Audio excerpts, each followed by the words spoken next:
हो साध जा रहे ने सफर अंदर जा रहे ने। एक इस्लामी लश्कर है, ये जंग वास्ते जा रहे हैं। उस लश्कर दे सिपा सलार बन के जा रहे ने। ये चलदियां अगे दरियाए दजला आ जांदा है। दरियाए दजला दियां मौजां आ जांदियां ने। हुण दरिया पार करके जाना है। कश्ती भी कोई नहीं, कोई बहरी जहाज भी कोई नहीं। सफर ते जा रहे ने। अल्लाह दे नबी दा लश्कर है, नबी पाक दे सहाबा दा लश्कर है। जा रहे ने सफर अंदर अगे दरियाए दजला आ जांदा है। ते हजरत साद कहन लगे मेरे वाल वेखिया जे। हजरत साद रज़ी अल्लाह तआला अन्हु आंदे ने मेरे साथियों और नबी पाक दे सहाबियों दरिया अंदर घोड़े पा देवो। साथी आंदे ने साद मरवाना ही और जे मरवान का इरादा ही तो उंज किसी होर तरीके मार लै, पानी अंदर डोब के मारना ही। साध दरियावां दा ते घोड़ियां दा की सीरे। साध मर जावांगे डुब जावांगे। साध किवें दियां गल्लां करना। साध आंदा नबी दे यारो, नबी पाक ने आख्या है मुसाफर बंदा जेड़ी भी दुआ करे अल्लाह रद्द नहीं करदा। मैं दुआ करना तुसी घोड़े पा देवो, अल्लाह साड़ियां दुआवां नूं रद्द नहीं करेगा। फिर आपां दीन दे मुसाफर हां और नबी दिओ यारो गल याद रख लवो। अगर दरिया मूसा नबी दी कौम नूं 12 सड़कां दे सकदा है ते मुहम्मद दे गुलामां नूं भी दे देवेगा सल्लल्लाहु अलैहि वसल्लम। और ईमान होना चाहिए, यकीन होना चाहिए। सहाबा दे ने असी साद दियां गल्लां सुनियां ने। साद ने आसमान वाले अगे दुआवां कीतियां ने। असी घोड़े दरिया अंदर पान लगे हाँ। साद आंदे ने साथियों एक गल होर सुन लवो, तुसी घोड़े दरिया अंदर पा देवो।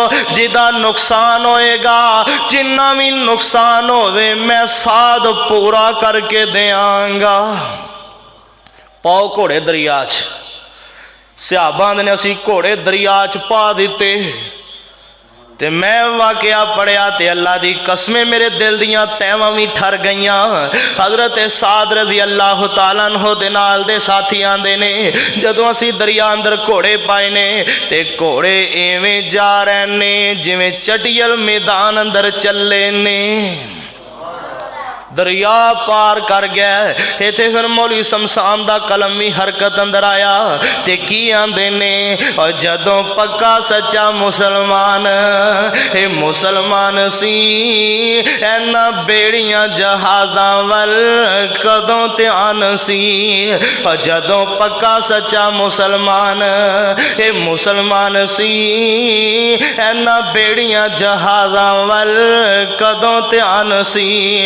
चढ़िया घोड़िया समुंदरा थी पार हो गया। जिदा पाक नबी नाल प्यार हो गया। भावें जिन्ना गुनहगार बेड़ा पार हो गया। और कोई हबश वलै तो पिया खत लिखदा। और कोई हबश वलै तो पिया खत लिखदा। एक बंदा आया किधरों मुल विकदा।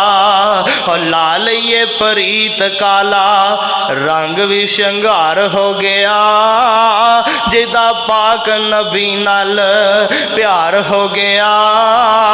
भावें जिन्ना गुनहगार बेड़ा पार हो गया।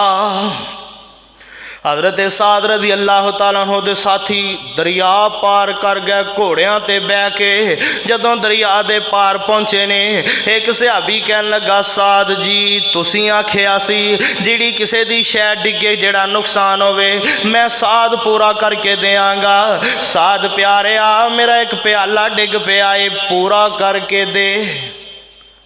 दरिया अंदर डिग पिया प्याला दे पूरा करके आखिया सही। ते साध उत्थे साडे रंगा हुंदा ते की आंदा तैनूं सी पता घुट के फड़ लवें। मैं आख्या सी विच डेग लै। पर साध दा ईमान किड्डा पक्का है। नबी दी हदीस से साद दा यकीन किन्ना पक्का है। हज़रत साद रज़ी अल्लाह तआला अन्हु आंदे ने और बेलिया परेशान ना हो, नबी पाक ने आख्या है मुसाफिर जेड़ी भी दुआ करे गल्ला रद्द नहीं करदा।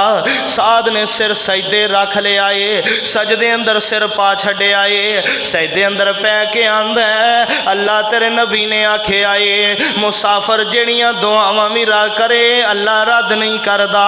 अल्लाह मैं तेरे दीन दा मुसाफिर हाँ, मैं जिहाद दा मुसाफिर हाँ। अल्लाह मैं सिर सजदे सुट दिता ही, जिन्नी देर तक प्याला ना मिलिया मैं सजदों सिर ही नहीं चुकांगा।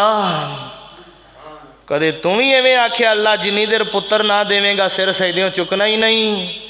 कदे आख्या ही? और कदे रब नूं मनाया ही सजदे सिर सट के? सानू सजदे कित्थों आंदे ने? वेख जिन्ना रब कोलों मंगना होवे। साद ने सिर